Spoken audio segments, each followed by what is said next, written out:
हम सभी पिछले काफी समय से न्यूज चैनल्स पे और सोशल मीडिया पे देख रहे हैं कि किस तरह पंजाब और हरियाणा के फार्मर्स रीसेंट फार्म बिल्स के अगेंस्ट प्रोटेस्ट कर रहे हैं।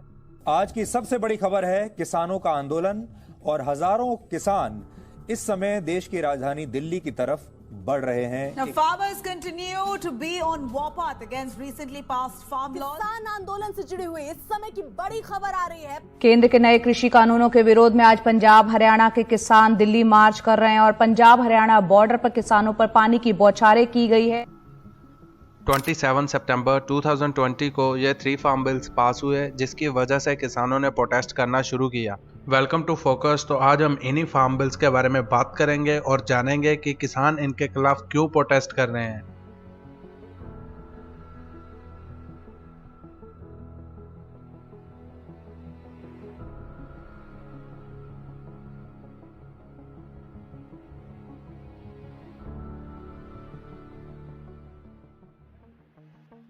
फार्म बिल्स के बारे में बात करने से पहले हमें अभी जो एग्रीकल्चर सिस्टम चल रहा है उसके बारे में पता होना चाहिए। तो करंट सिस्टम में आती है एपीएमसीज यानी कि agriculture produce market committee. APMCs 1950s में शुरू की गई थी, जिसे कॉमनली किसान मंडी भी कहा जाता है। अगर आप पंजाब या हरियाणा से हो तो आपने कॉमनली मंडी नाम सुना होगा। इंडिया में टोटल 7000 एपीएमसीज हैं। इन्हीं मंडियों में किसान अपनी फसल ले जाकर बेस्ट प्राइस पे बेचते हैं। काफी लोग ये सोचते हैं कि इन मंडियों में किसान सीधा अपनी फसल सरकार को बेचते हैं, बट ऐसा नहीं है। यहाँ पे मिडल मैन होते हैं, जिन्हें पंजाब, यूपी और हरियाणा में कॉमनली आड़तिया या बिचौला भी कहा जाता है। तो इन आड़तियों के पास सरकार द्वारा दिया गया लाइसेंस होता है। सरकार इन्हें एपीएमसीज में दुकानें और स्टोरेज वगैरह की फैसिलिटीज भी देती है। इन आड़तियों का काम होता है किसानों से फसल खरीद के रिटेलर्स, कंपनीज या बड़े बड़े ट्रेडर्स को फसल बेचना। सबसे इम्पोर्टेंट ये है कि किसानों को 22 फसलों पर एमएसपी यानी कि मिनिमम सपोर्ट प्राइस मिलता है, जिससे कम प्राइस में आड़तीय किसानों से फसल नहीं खरीद सकते। फॉर एग्जाम्पल, अगर सरकार ने कहा है कि 1 टन गेहूं का मिनिमम सपोर्ट प्राइस है 2000 रुपीज, तो उससे कम प्राइस में आड़तीय किसान से गेहूं नहीं खरीद सकता। और इवन जब ये आड़तीय फसल को ट्रेडर्स या कंपनीज को बेचते हैं तो कंपनीज और ट्रेडर्स को टैक्स भी देना पड़ता है फसल को खरीदने के लिए, जिससे गवर्नमेंट को भी अर्निंग होती है और जिससे मंडी में काम करने वाले बाकी मजदूरों और इवन अदर फैसिलिटीज के लिए भी सरकार पैसा देती है। यानी कि जो फल सब्जियां हम दुकानों से खरीदते हैं, वो फल सब्जियां दुकान के मालिक ने डायरेक्टली किसानों से नहीं बल्कि आड़तियों से खरीदी होती हैं। तो अब आपको पता चल गया होगा कि एपीएमसी और एमएसपी क्या है। तो अब बात करते हैं अबाउट फार्म बिल्स।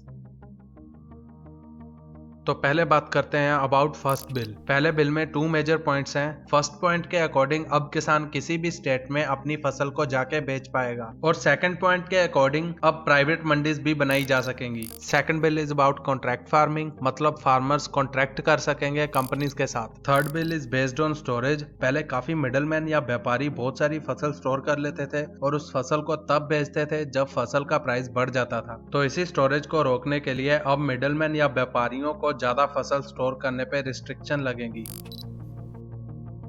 तो अब बात करते हैं कि किसानों को इन बिल्स से क्या प्रॉब्लम है और किसान इनके खिलाफ क्यों प्रोटेस्ट कर रहे हैं। तो पहले बात करते हैं अबाउट प्राइवेट मंडीज। इसी पॉइंट से किसानों को सबसे बड़ी प्रॉब्लम है। तो प्राइवेट मंडीज से क्या प्रॉब्लम होगी वो समझते हैं। गवर्नमेंट ये बोलती है कि अब किसानों को आड़तियों पर डिपेंड होने की जरूरत नहीं पड़ेगी। अब किसान बाहर जाके किसी भी कंपनी या ट्रेडर को अपनी फसल सीधे कितने भी प्राइस में बेच पाएगा। बट अगर हम किसानों के पर्सपेक्टिव से देखें तो उनका मानना यह है कि ऐसा हो जाने पे एपीएमसी नहीं रहेंगी, और अगर एपीएमसीज नहीं रहेंगी तो किसानों को एमएसपी भी नहीं मिलेगी। इसे हम एक एग्जांपल से समझते हैं। मान लो आप एक शॉप के ओनर हो या फिर ट्रेडर हो और आपको गेहूं खरीदना है। तो आपको पता है कि आपके पास 2 ऑप्शंस है, एक प्राइवेट मंडी और दूसरा सरकारी यानी कि एपीएमसी। और आपको ये भी पता है कि एपीएमसी में आपको टैक्स देना पड़ेगा गेहूं खरीदने के लिए, और इवन आपको मिनिमम सपोर्ट प्राइस यानी कि एमएसपी से ज्यादा प्राइस में ही गेहूं मिलेगा। तो आप डेफिनेटली प्राइवेट मंडीज में ही जाओगे गेहूं खरीदने, क्योंकि वहां पे आपको एमएसपी या टैक्स के बारे में फिक्र करने की जरूरत नहीं पड़ेगी। तो इससे अगर मान लो मैक्सिमम % ऑफ कंपनीज, रिटेलर्स या बड़े बड़े ट्रेडर्स सरकारी मंडी को छोड़ के प्राइवेट मंडी में जाने लगे तो डेफिनेटली धीरे धीरे एपीएमसी यानी कि सरकारी मंडी बंद हो जाएगी। इसको आप बीएसएनएल और जियो के एग्जांपल से भी समझ सकते हो। हम सब जानते हैं कि बीएसएनएल एक सरकारी टेलीकॉम कंपनी है और जियो एक प्राइवेट टेलीकॉम कंपनी।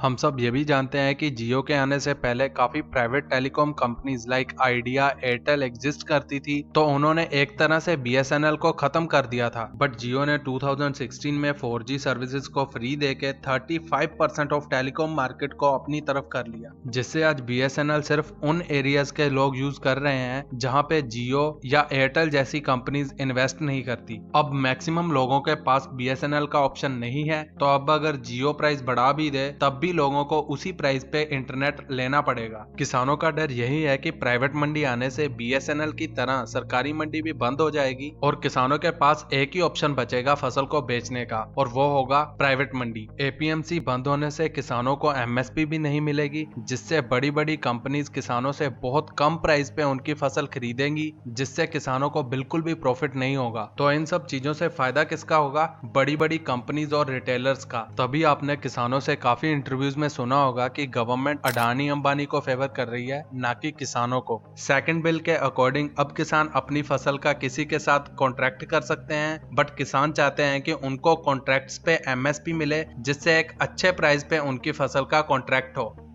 तो अब बात करते हैं फार्मर्स की डिमांड्स के बारे में। किसानों को ये पता है कि एपीएमसीज में काफी लूपहोल्स हैं या काफी प्रॉब्लम्स हैं, बट उनका मानना ये है कि तीनों न्यू बिल्स रिटेलर्स, कंपनीज और ट्रेडर्स को एम्पावर करते हैं, ना कि किसानों को। किसानों की डिमांड ये है कि सरकार को एपीएमसीज और एमएसपी के सिस्टम को स्ट्रॉन्ग करना चाहिए, ना कि प्राइवेट मंडीज को बनाना चाहिए।